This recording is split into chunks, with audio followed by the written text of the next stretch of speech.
Beleza? Tudo bem. Estou trazendo então aqui um vídeo sobre a questão e vamos ler aqui a questão e explicar junto.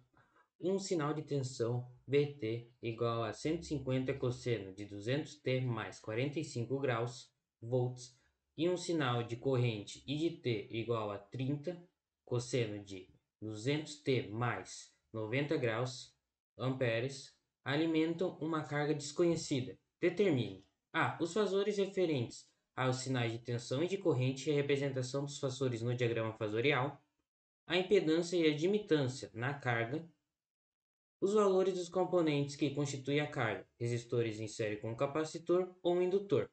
Então, vamos começar pela questão A. Bom, para tensão, nós vamos ter essa equação aqui, e essa equação que foi dada, ela vem desse modelo de equação, onde a gente vai sempre ter o módulo da tensão vezes um cosseno ou um seno de ômega t mais uma fase. Quando a fase é zero, a gente acaba omitindo, porque somar zero é uma coisa que nada.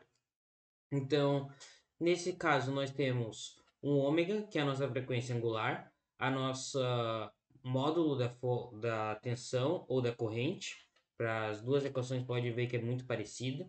E tem um detalhe bem importante, a gente tem que trabalhar com frequências angulares iguais, nesse caso, senão a gente teria que conhecer o circuito para poder utilizar o princípio de superposição, mas nesse caso são iguais. E o módulo é a amplitude máxima que esse sinal consegue chegar. Bom, então quando a gente trabalha com fasores, todo fasor é constituído, vamos dizer um fasor x aqui, um fasor x qualquer é constituído por uma amplitude de x vezes, uma amplitude x não é vezes, sinal de fase, uma fase θ. E a gente tem representação de um fasor que é um ponto em cima da letra que identifica. Tem alguns outros sinais, como por exemplo um acento, um acento circunflexo, algo assim em cima do fasor, mas geralmente a literatura traz como um ponto. Bom, e como é que é formado esse fasor então? É o módulo do nosso sinal e a fase desse sinal. Então, nesse nosso caso aqui, para a tensão, nós temos que o módulo da tensão é o que vem à frente do cosseno, então 150 volts, e a gente já representa a unidade de medida antes do ângulo. Tem literaturas que traz depois, literatura que traz antes, eu sou acostumado a trabalhar com a tensão antes do ângulo. Bom, então nós vamos ter 150, fase 45 graus, que é a fase que está aqui dentro do nosso cosseno. Já para nossa corrente, o que nós vamos ter? A corrente ela tem um módulo de 30 amperes com uma fase de 90 graus. Isso vai nos trazer um diagrama fasorial que está aqui embaixo. O que é o diagrama fasorial? Imagina quando a gente está trabalhando com coordenadas polares e a gente tem um módulo e uma fase. É exatamente isso que nós temos, coordenadas polares de números complexos. Então, a seta indica o tamanho do módulo. Então, essa seta aqui, para a unidade de tensão, teria 150, porque é 150 volts, e ela está a um ângulo onde sempre esse daqui é o nosso eixo de referência, o eixo X positivo, que seria nas retangulares, é o nosso eixo de referência para começar a contar a fase dele. Então, partindo aqui do eixo horizontal à direita, nós temos então uma fase de 45 graus para nossa tensão e uma fase de 90 graus para nossa corrente. Ok, esse é o diagrama fasorial dos dois sinais. Bom, a letra B nos pede a impedância e a admitância da carga. Bom, a gente pode utilizar uma simples lei de Ohm para conseguir chegar lá. A lei de Ohm, normalmente, quando a gente não trabalha com fasores, diz que a diferença de potencial V é igual a nossa resistência vezes a corrente. E aqui não é diferente. Ela diz que o fasor, diferença de potencial, é igual ao fasor impedância vezes o fasor corrente. Então, o nosso fasor impedância vai ser igual a diferença de potencial sobre a corrente, que é 150 fase 45 dividido por 30 fase 90. Isso vai resultar em 5 ohms fase menos 45. Como a gente faz o cálculo, divisão de fasores, a gente faz da seguinte maneira. A parte de módulo a gente vai dividir, então o nosso Z vai ser igual a 150 150 dividido por 30, a fase do de cima menos a de baixo. Então, 45 menos 90. Isso daqui vai resultar em 5 ohms, fase menos 45 graus. Beleza? Então, nós temos aqui como chegar nessa resposta. Já a admitância, o que é admitância? A admitância é o contrário da resistência, é 1 sobre a resistência. Ou seja, nós vamos ter 1 sobre 5 fase menos 45 graus, que é 0,2 fase 45 graus. Ou ainda podemos falar que a admitância, então a nossa admitância é igual à nossa corrente sobre tensão. Também poderia ser calculado dessa maneira e chegaríamos exatamente no mesmo resultado.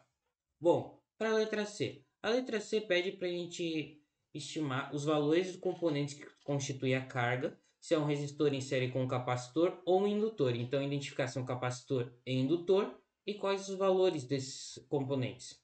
Bom, para a gente compreender como a carga é formada, nós levamos a carga para o formato retangular, onde o formato retangular de um fasor, a gente tem, aqui a gente já pode tirar esse sinal aqui, porque não estamos mais trabalhando com fasor, estamos trabalhando com o sinal retangular, então a nossa impedância vai ser igual à nossa resistência mais Jx, onde x é a nossa reatância da carga. Então, para R, nós vamos ter que R é formado pelo módulo de Z vezes o cosseno do ângulo, e X é formado por módulo de Z vezes o seno do ângulo da fase. Então, esse módulo aqui de 5 e a fase é menos 45 graus. Então, para R, nós vamos ter 5 vezes cosseno de menos 45 graus. Cosseno de menos 45 graus é igual a cosseno de mais 45 graus, então resulta no sinal positivo de 3,54 ohms. Já x tem uma x vai ser igual a 5 vezes seno de menos 45 graus. Menos 45 graus tem um sinal negativo. Então, seno de menos 45 graus tem um sinal negativo. Então, a nossa reatância x é menos 3,54. Então, a nossa impedância total é 3,54 menos J vezes 3,54. E esse menos J,54 nos diz respeito a se tratar de um capacitor. Porque quando a gente tem um sinal negativo, estamos trabalhando com um capacitor. Ou seja, o capacitor atrasa o sinal da carga, a fase da carga. Já o indutor tem uma fase adiantada em relação a uma resistência pura, por exemplo. Então, a gente usa a fórmula da reatância capacitiva, que é 1 sobre ômega-C. Então, ômega-C é igual a 1 sobre ômega-x. Perdão. Então, C é igual a 1 sobre ômega-x. Ou seja, a nossa capacitância é igual a 1 sobre a nossa frequência angular vezes a nossa reatância capacitiva. A gente tem que ômega é igual a 200, como dado pelo enunciado, e a reatância capacitiva foi calculado aqui em cima. E a gente pode trabalhar com um módulo da nossa reatância capacitiva. Então vamos trabalhar aqui só com o módulo e daí chegamos já no valor positivo de capacitância. Então nossa capacitância vai ser dada por 1 sobre 200 vezes 3,57, que é aproximadamente 1,41 mF.